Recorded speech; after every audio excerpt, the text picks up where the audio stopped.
It might be good if the rates are high, and it might be good if they go lay down, and it might be good if we build this ship, and it might be good if we scrap this ship, and it might be good with a GRI, and it might be good with a PSS by, and it might be good if we go decarb, and it might be good if we do it right, and it might be good if we make it fit, and it might be good if we go for it, and it might be good if we synergize, and it might be good if we solve this now.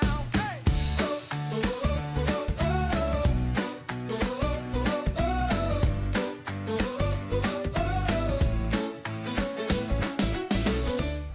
Welcome everyone to the episode of Solvens.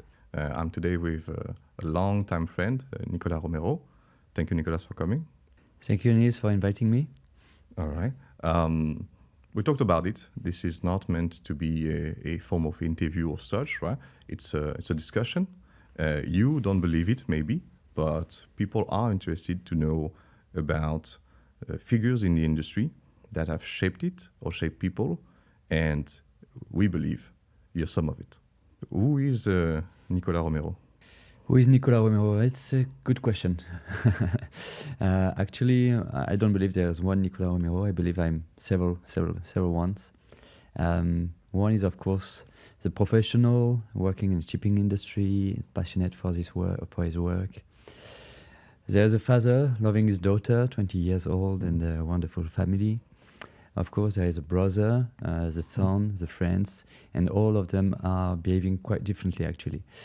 One point which is similar for all these profiles is the passion, is the determination. So that is what defines myself, I believe. Yeah, definitely. All right.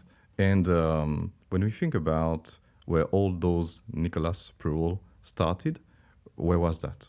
Where are you from? And, you know, today you are, as I said, a tenor of our industry, a mentor for me, for sure. Where does that all start? I mean, I started as a small potato in airline industry. Wow. Yeah, I was doing actually the store plans of the aircraft and doing the coordination of the course, and it was a fascinating world for me, seeing all these airplanes and so on. And later on, after a few years, for some reasons and the disappointment on my career path over there, I decided to test the shipping industry without really knowing what it was.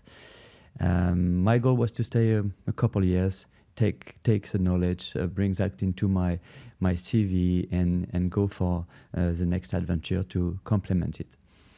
But the story has been a bit different.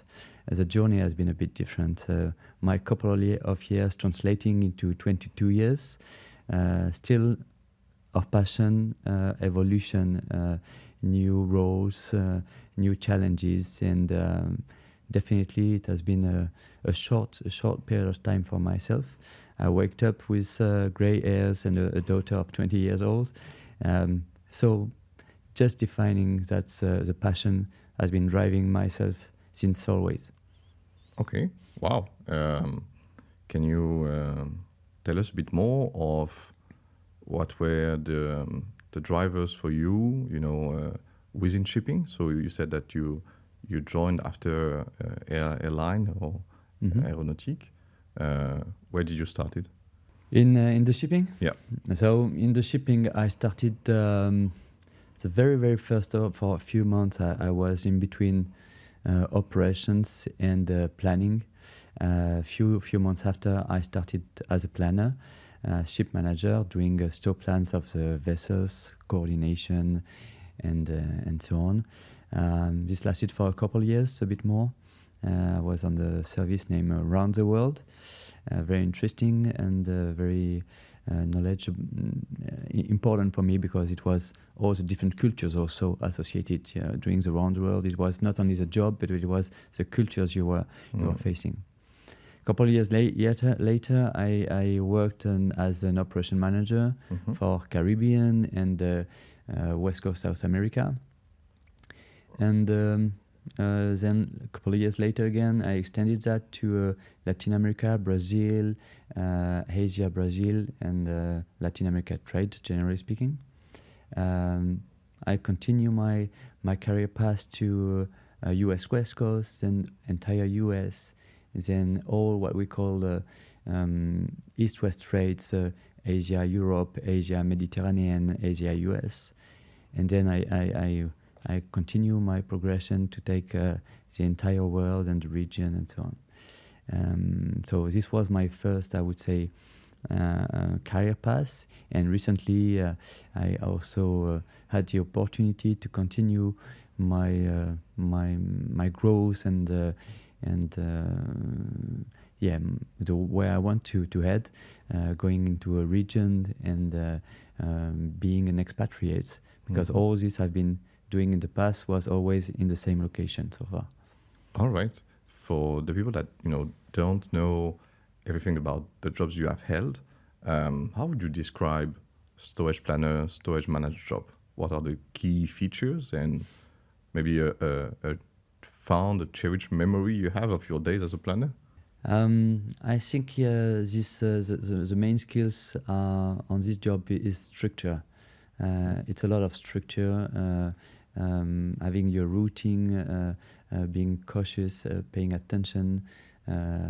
It's a really structured job. You cannot you can be creative, but because every ship manager will behave differently and have his own way to do. There's a lot of regulation, a lot of rules, a lot of dangerous cargo to load, stability. So you cannot do what you want. You just have to stick to rules, and rules are defining your way to work. So this work specifically is a lot of structure, which is good to start with, because then it allows you, when you grow, to have this structure base that is, for me, essential for our job in shipping, generally speaking. All right. I do agree with that. It's interesting to see the parallel you draw between something that is quite framed and where you say you need structure to do it properly, but where you can also draw creativity. Yes, creativity will take a larger place among the different evolution you may have. This job for me has a certain level of creativity, but then it grows after the years and after the jobs you may have. Of course, creativity is essential. This is how the industry can survive. This is how we can bring other values, other excitement in the day-to-day job. So yes, creativity to myself is also an important skill to have, but it was not something that I had at the very beginning. My personal very beginning was really based on structure by all these rules again, and then it came later on, and it was something very important to develop. But again, it was not on the very first steps. All right, right. We were talking offline about your debut as a storage planner, and you were mentioning something quite rectangular or square that most of the people may not remember today as a kind of floppy disk, or yes, right? Yes. Can you again, for history's sake, but also for people to understand how shipping moved in less than 22 years? Can you tell about those debuts and what was the modus operandi with maybe the machines you had at the time, the task you had to do to send those plans, and compared to today, where maybe it's cloud-based for most, right? Yeah, well, if I do so, I will feel like I'm a dinosaur, but I will at least. So yeah, when I started, we were doing the store plan still with digital tool at least, but it happens that we could print it and make some changes on the paper. For some destination like New York at the time, we had to send the store plan with fax. Wow. We were doing the store plans also when it was during the weekend. We had to do it in the office. So wherever you were living, you had to come back to the office. You could not do like today in remote. But you had Excel aside, like we still have today. There has been some kind of evolution, but we still have some Excel today that we work, and that does unfortunately not really changed. So yeah, the main changes were on the tools. There was of course not much automation. The store plan tools has evolved a bit, are more strict into the regulation, give you more alert in case of needs. You had to check everything manually. Dangerous good list, you had to print it on paper and tick one by one and compare. The good thing is that you also had to know the regulation by heart. You did not receive, like today you receive alerts that tell you it's not going to work and you make the correction. But in the past you have to know the issue and plan accordingly. So you had to know the regulation. So maybe sometimes there is a bit of loss of knowledge by having more automation. It's safer to have that, but it doesn't prevent to learn why this pops up in the tool are coming and not allowing you to do some things. Right. It's very interesting that you touch base on that, because something present in my mind, and I think in a lot of people's mind today, we see AI really booming. Though it's been 30 years we talk about AI, but really with those LLMs, the ChatGPT and others, it really exploded, and a lot of us want to use that and trust it and have it in our daily work. But as you say, it will transform the way we work. It will transform the workers, and we will go away from maybe being technical experts, as you say, for the dangerous cargo regulations, as an example, right? How do you, as a leader of many people, foresee that change? How do you carry that change with your teams to be sure that performance is there, but also people, before anything, are capable and confident in doing their job? So I'm a strong believer in AI, in digitalization, in tools and so on. I think we can be more efficient by having tools, by having kind of automation and kind of AI. Depending on the job, on the function, AI will, to my perspective, help a lot and to be more productive, more efficient and so on. But it doesn't relieve, we cannot forget that ultimately on shipping we still have captains and seamen which are at sea, and they are the one facing the waves, they are the one facing the weather conditions and all these parameters, and ultimately the checks need to be there, the knowledge of the reality. It's not just an office job. You need to understand what is on the ground and make the parallel. So it's still important to be more efficient, having this AI, these tools, this digitalization to be, again, as I said, more efficient, but not to lose in mind the reality of the things by just clicking on things and sending a store plan, for example. So this is the way I see it. AI to amplify and enable, but not to replace. Exactly. Okay, I can see that.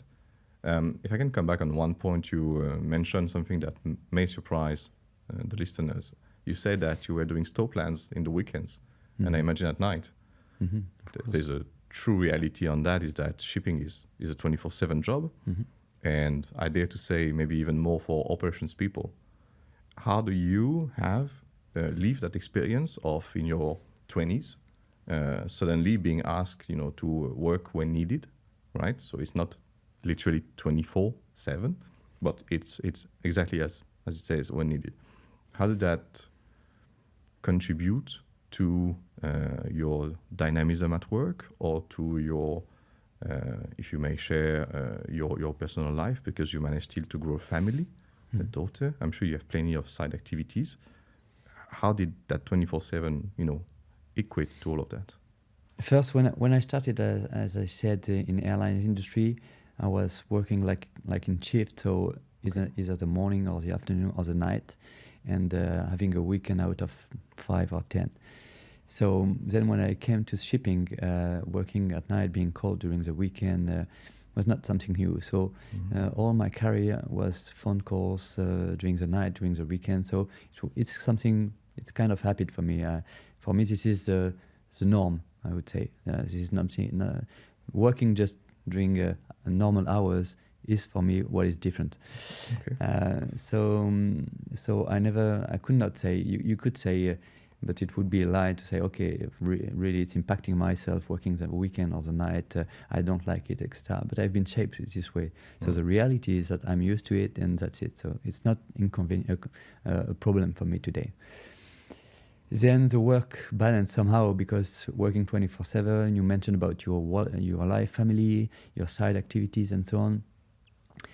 This is a different story. Okay.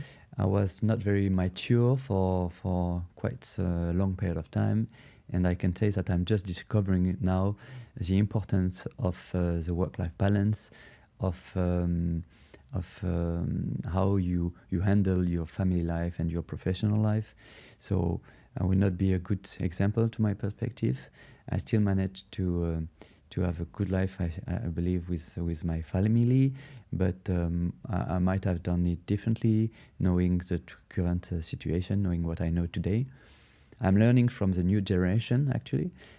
I think young generation are coming with a strong belief to have a very good work-life balance, very strong ideas of what they want to get. And I'm actually learning from this. So I'm still on the learning curve on that one.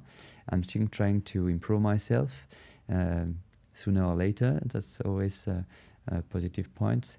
And so I'm again on the learning curve, and I intend to be better balanced on my personal life versus professional, where I tend to go full stern ahead and be very passionate and just look at the work. Mm. Shout out to the Gen Z and the ideas that you mentioned.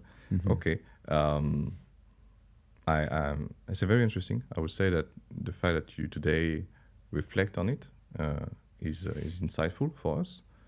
But the fact that also you managed to have built what you built personally demonstrate that not only it was you at that time, this full ahead and work is everywhere, but also you find the right person, you find the right partner, and that's amazing. Definitely.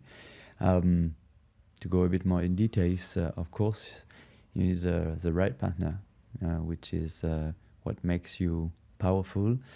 And personally, I also needed some hobbies to be able to relieve the pressure somehow, because you need to be calm, to be a decision maker, to really think with your brain really on the table and look at the stuff, taking very important decision on the day-to-day. So this needs a kind of calm, even though you need a lot of dynamism in this industry. I like it, but this calm is coming from side activities that put the pressure down. Okay, activities, plural. Yes. Is there one of them that people will not expect when they see you on camera today to be having? It's an exercise I did in the past. It's always also interesting to see how people see you and how you believe you are. So some exercises are existing to see eventually the gap between both. So I do not know on the specific personal one, hobbies, how I'm seen. But yes, I love sports. I've been practicing boxing since now a bit more than 30 years. Same for squash, and I'm doing trail running in the mountains and touching a bit of everything that I can find on my way. Okay, well, I guess it echoes very much your full ahead attitude at work, whereby you don't seem the kind of guy that does things half-baked. Just go for it. Okay. You talked about a bit of you at a younger stage and you today, what type of profile do you believe the industry needs today? When you think about the newcomers and this new generation, do you think we can limit it to operations if you want, or to liner shipping, but overall in the industry, do you think we need more, I don't know, structured people, more technical people, more, what's the D, dominant people, or more I, Mhm. What kind of profiles would you say maybe we lack today, and in your eyes will be a good addition to the pot? So of course there is the general profiles as the key profiles that needs to exist to my perspective. Structure is very important. It gives you at the beginning the way you will work for all your life. So I believe that structure is essential to take a problem, to understand it, to analyze it, and ultimately to present it in a structured way, in a scientific manner. So it's actually very important. Then you mentioned about creativity earlier. I think this is one of the skills important that needs to be there for the future. Why? We will be facing, this industry will be facing many challenges.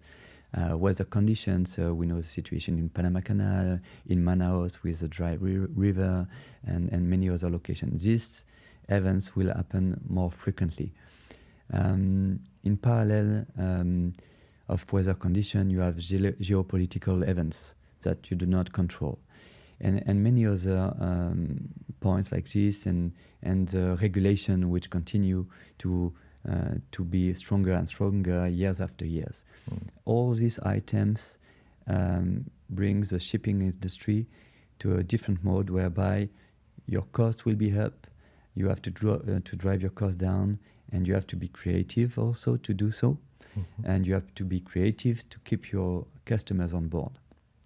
So creativity means a lot. In parallel, we talked earlier also about AI. This will also drive partially the business, still in the way to be more efficient, and to continue this progression with AI. The type of profile like data scientists and so on, it will be more and more important in the companies. So yeah, I believe that it's a mix of creativity to still be able to survive in this difficult environment, and data scientists maybe to remain efficient, cut costs, and continue to be very fast in what you can achieve. All right, makes sense. Was any of the mentors you have had were creative, or did you encounter more mentors or advisors that were in a different breed? So talking about mentors, there are the mentors I had in shipping, the mentors I had in life, and there are several of them. In shipping, one of them was learned me for sure the structure I have today, how to again tackle a problem, understand it, solve it, and present it in a scientific manner. Of course, there was creativity because on tools, which it gave me the appetite of the tools orientation. I like to create tools, new digitalization stuff, and so on. So, and I think, yeah, this needs creativity to translate what you have in your mind into a graphical vision, to have, again, an understanding which is faster and still driving your efficiency. I had mentor also in my personal life. My father is one of them for what is culture, what is education, and all this. For me, is what he has been and is still an important person for that.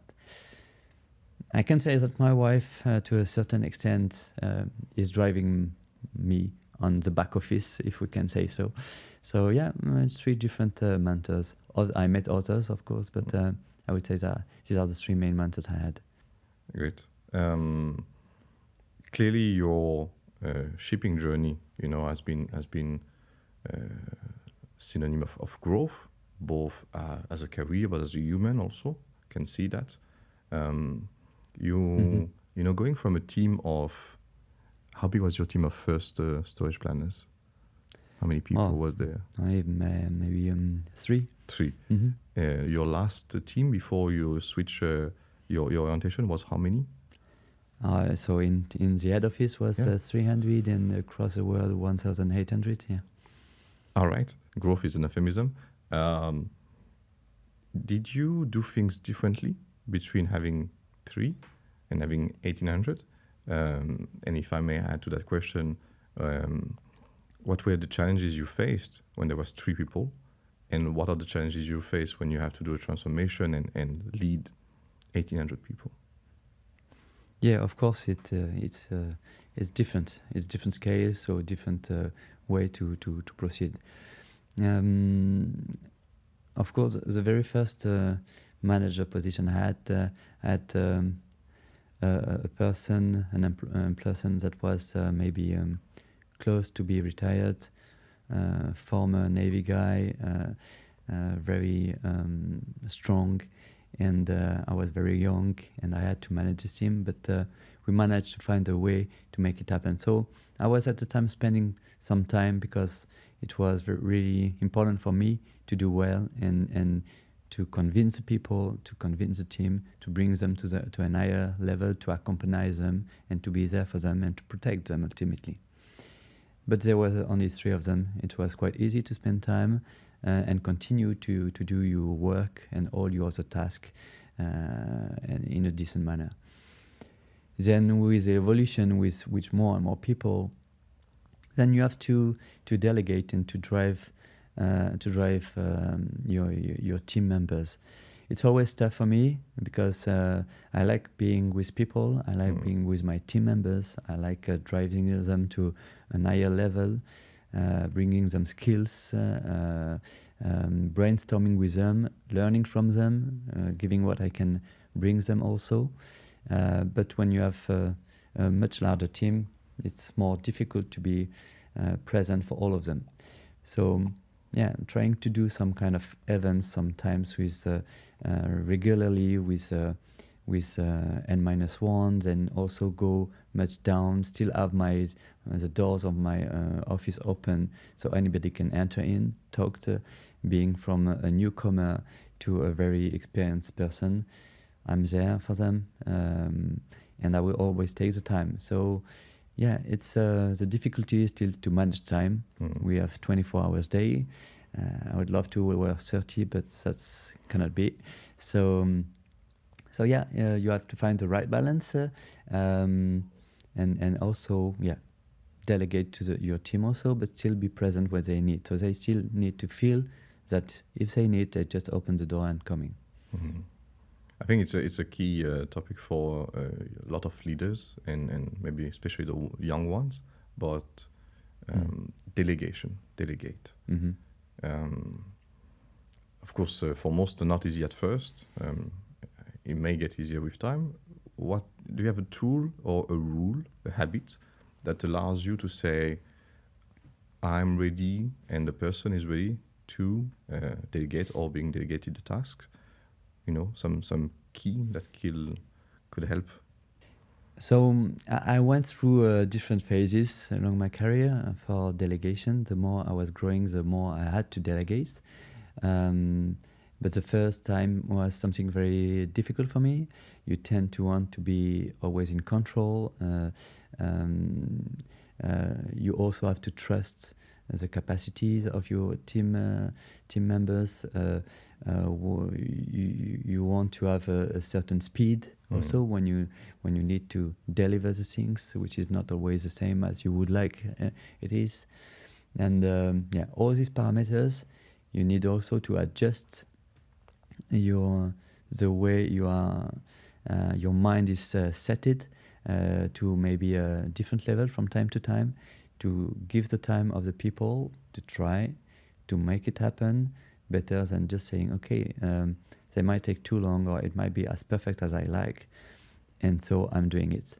This is where you usually go through, and at a period of time that is stopping you from being able to go to a higher level. So it's definitely an important work to do, building the trust, building the competencies, and taking the time to train the people. This is an investment in time. If you do not invest in time with your team members, they will not be able to take over some of your important job, and then you will not be able to delegate. So it's about trying, spending time, and giving trust, which takes time for me personally. All right, thanks for sharing.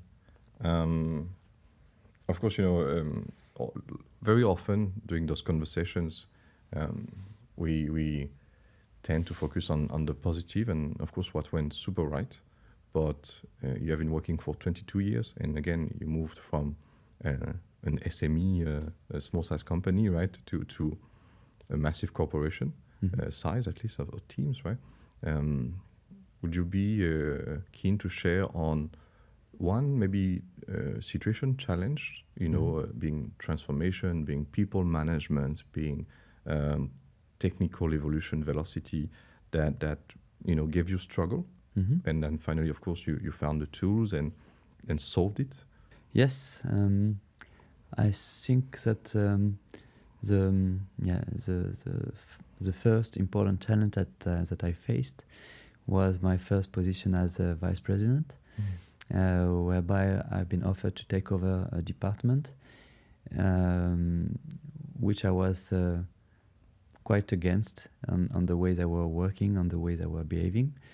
So again, it was evolution on one side with the vice president position that was of an interest to me, but on the other side of a department that was not my ultimate goal and that I was not really keen on. So it was a challenge to say, okay, I'm taking it, but I will have to transform and to do it my way. So how to you transform a department that you do not necessarily like into something that makes sense for you and for the company. So that was really the challenge, the first very big challenge, transforming the organization, transforming the tools, transforming the way the people perceive this department and so on. Yes, this was one of the first big challenge for me. Okay, yeah. You mentioned how people perceive the department. Yes. And earlier in the conversation, I think you alluded to branding, right? How people perceive you, right? Do you think there is a dissonance between how you yourself see the Nicolas, plural, and how people, let's say at least at work, perceives you? What do you hear sometimes, that people tell you, oh, you are XYZ, and you're like, no, I'm ABC at best, right? Yeah, usually again, this is not the way I necessarily perceive myself, so I think it's important, the feedback is essential to be able to close the gap. So the perception that the people have to you and you see you yourself are close, so eventually you adapt and you understand. Yes, I think I'm perceived as a structured person for the positive aspect. I'm a hard worker, but I'm also perceived as a strong person. Strong being not necessarily strong in the work, but also strong in the relationship, in the discussion with other departments. I can be a bit tough to what I'm perceived. I'm not feeling I'm not as so tough, but I think ultimately they are right. At least if we used to say perception is reality, I can agree to a certain extent on this sentence on some cases, not always, but still. So I think I believe I'm a structured guy, I'm a passionate guy, I'm I'm keeping my team close. I'm a protecting guy, but I'm also a tough guy. But to protect them, I need somehow a kind of fighting spirit. Yeah, two faces of the same coin, right? You cannot be a defender if you're not capable of fighting. That doesn't mean that you're an aggressor. Exactly. Right, Exactly. Right. Okay. Balance in everything, I guess. Okay. I think I would like to discuss a bit maybe on, you say you're structured again. Do you have habits that help you being productive, being clearly healthy and still energetic, twice as energetic as I am, right? Do you have some, you drink lemon juice every morning? I'm joking, of course, but is there some things like that you take care beyond the mountain of sports and activities you're engaging into? Is there something that makes a recipe sort of a potion magique? Well, my potion magique is a balance between, I would say, health and mind, of course. Balance of between culture and sport, being passion in the work, and again sport. So yeah, the sport really is important to my perspective, to me. This balance that was not so well done in the past, even though it was still, I managed to make, to my perspective, good things for my personal life. But yes, I mean, the habits and the potion magique would be the balance, I would say, between what I like, habits, whatever it is for any people. You can do whatever you like, but you need a way to that you manage to escape from your day to day. Otherwise, I tend to be always plugged in and noting and thinking about work, and it's good somehow to break a little bit and to have something that, with a passion, only a few hours allow you to recover. So this was what I was deep into sport, because again, a few hours, I don't need several days to recover. I need some hours to wash my brain, to clean my brain, and to move ahead again. Okay, that's quite surprising in a way, because and I think your mentality, your mindset will echo a lot of our Asian listeners. But for French, if I draw from my own education, you know, my mother told me when I was very young, either you're good at sports or either you're good at school. And you know, this kind of French post-1960s leftist mentality, right, where the guys that are good at sport are the ones failing, right? I think you're living proof, of course, that this is wrong. What was your experience to that? Was also in part of your journey, your education, the relationship you had to sport versus the rest? So there's a background to this which is quite personal, and I can say about it more. Actually, my family was behaving the same that your mother. Sport was not perceived as something very well to grow in the system, I would say. However, I was attracted by that. I like challenges, I said, but it could be in anything. So it's often a question of the people you meet. And I met people who just brought me into some kind of sports and give me the desire to be determined, to be strong. I think it's being strong also. And to say a little story, to a certain extent, I learned quite late from my father that my grandfather, which had a name with a Spanish origin, was named as Juan, and he was called Juanito el Luchador. Juanito el Luchador means a sport not like boxing, like a wrestling, so wrestling. So knowing that when I was young, I would have gone even more, because I said, okay, this is in the blood of my family somehow, so I can go there. But my father didn't want it to tell me about it, because it would have encouraged myself to go into boxing, and that was not perceived as a nice sport, to be a nice man in the work life. But it's still what I go through, and I'm still happy I did it, and I still believe this brings you very good values, this determination, this willpower, and all this is coming for me of what I learned from sport. But of course, it has to be a balance. Sports, culture.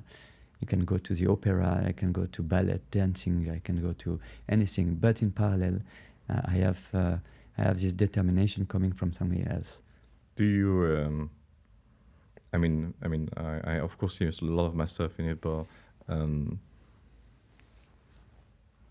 did you apply a similar pattern with your daughter, where you try to lead her into a way, or in opposition to your father, you were more, you think, opening the fields for her and let her choose? Because clearly, your dad had a reaction towards his father. He had a different set of vision or values, right, about sport, and he try at least to orientate you in a way. How did you go with yours? I tend, I'm often talking about passion, because I tend to do things 100%, 200% on everything I do. And I didn't want it to have my daughter going so full ahead on the things, because it can be good, but it can also be bad. So actually, I let her doing her own path, being there and to watch and see how she would behave. But ultimately, she went a bit into boxing also, and other stuff, without me pushing at all. And she's practicing with a lot of determination when she do practice an activity, being hiking, being any sport she could do. So she kept the mind of determination into what she does. But I did not push at all. I did not want it to push at all in that path, either on a way or another. I wanted her to make her own decision. So I've not been playing on how I could drive her. I wanted her just to take her own decision. Okay, that's for me. I reflected a lot the past years on education. I'm an aspiring father. I would like one day to be, though I'm still afraid of screwing up. But I've reflected on education, being my parents, being friends that share, or even my uncles and their children, right? And I'm not going to say that education is lottery, but for sure it's not a science. It's not because you apply white on blue that you're going to get light blue. And the same way, you could apply blue on white and get yellow. There's no manual. Right? Okay. All right. I would like to go now into a segment of short questions. Okay. So a bit pour ou contre, true or false, right? In French also. So of course you can joker and get out of it. But let's try to see how you position yourself. Right. All right? Yeah. Okay. True or false? Pineapple on pizza is legit. True. Yeah. Sorry. For or against offering a very, very flexible work arrangement, such as work from home or remote work, as a standard policy in shipping? For, but with some kind of limitations. Okay. I'm talking about being close to your team members, which make a lot for me, which is important. facing challenges, tough situation. You need to have your team close to you, and doing via Teams. There's no physical links. There's no brainstorming, which is easy. There's no lunch together to create this relationship for newcomers. So yeah, it has to be a very, very fair balance. Right, and especially with newcomers, right? When the Especially team is with experienced and, Yeah. and bonded already, easier. And maybe that was why through COVID we all managed. Mm-hmm. But how will you do tomorrow if the first 10 years of your relationship with staff is like that indeed? Mm-hmm. Okay. For or against promoting technical profiles to leadership positions? I'm for. Okay. Yeah. But leadership doesn't really come from a specific profile to my perspective. You have it or you don't. There might be some schools for it, but actually it's more, I think, into your blood, into your behavior, into your DNA. And the more you get to a higher position, the more, I would say, the technicality you may have is put on the side, but still, I think it can work.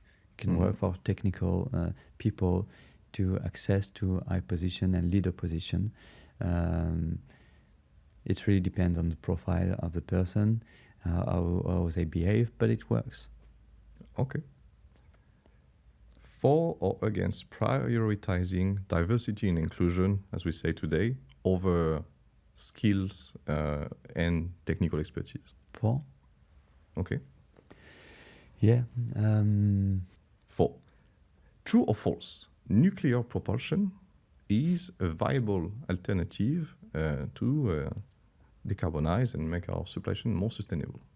I love to say for, because since my first days in the shipping some 22 years ago, I believe that this can work. It does exist to some military navy vessels and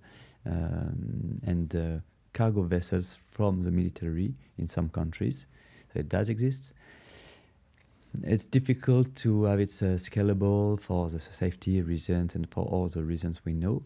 But we are studying a lot of different green energies, which are challenging due to their availability, due to the way they are produced, due to the technicity to make use of them, to the safety and many other points.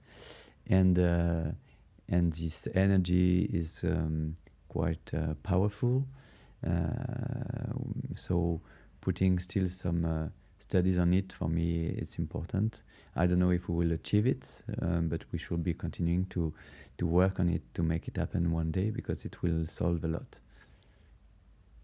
All right. For or against centralized decision-making process in shipping industry? It's a difficult one for me.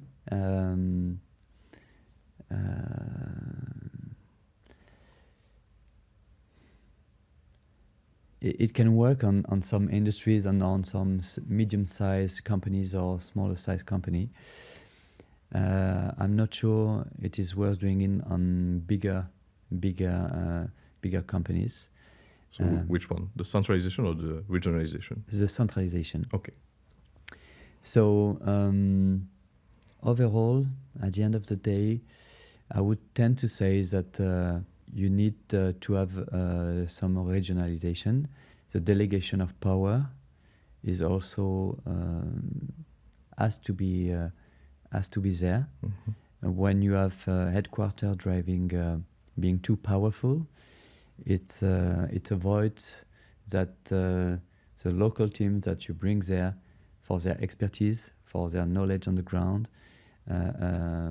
are somehow frustrated and do not bring their value added that they should. So to keep this engagement of the team, I think it's important to give a certain level of power to the region. So centralization is good. There remain a heart. So I think it has to continue this way, but the role of the regions is important and has to be too small. Right. Either you go for it and you give certain power, or it makes no sense. It's also something what I wanted to touch upon is expectations, right? My own experience in shipping is sometimes we are maybe not good enough at, setting what truly is our expectation. And sometimes we also may have, very high expectations that we fail to cascade to all the network of people. Okay, so Definitely. centralization a bit, regionalization done right. Yes. Okay. True or false? The maritime industry will reach net zero by 240 or 250. So it should be 250. Well, this one is also a difficult one. It actually depends on the way you calculate. Okay. So the devil is in the numbers, as we said. I don't believe we can do. Okay. Personally. Yeah. It's still important to have these targets because of the way the road we have to go through. It's still very important. It's essential. But the way you calculate, the way you take the product from, the way you produce the energy, to produce net zero energy, completely net zero, is very challenging. You can be very close to, but there is almost quite always a little bit of carbon that you will emit somewhere at origin, at very early stage. So yeah, we can get close to that, but I don't believe we can do net zero, even though this is the way forward, and we should be heading as much as we can to this direction. Right. True or false? Shipping alliances enable carriers to control the freight rate. False. False, for sure. Agree. For or against open salary policies in the workplace to increase transparency. Remember, you have one joker. Yeah, joker. Thank you. Good. True or false? Most customers prioritize carriers with short transit time on paper, despite those not delivering on it. Unfortunately, true. Unfortunately, I agree. All right, we are reaching the end of the event. Is there any question you have for me? I have no question for you, Nils. I just wish you the very best for this new format, which is very interesting to my perspective. I believe you will have great pleasure to interview many leaders. Wish you all the best in a growing career in this specific deployment of digital tool and podcast and bringing knowledge and sharing with the industry. Thank you for that. Thank you, Nicolas. And it might be good if we solve this now. Hey! Oh, oh, oh.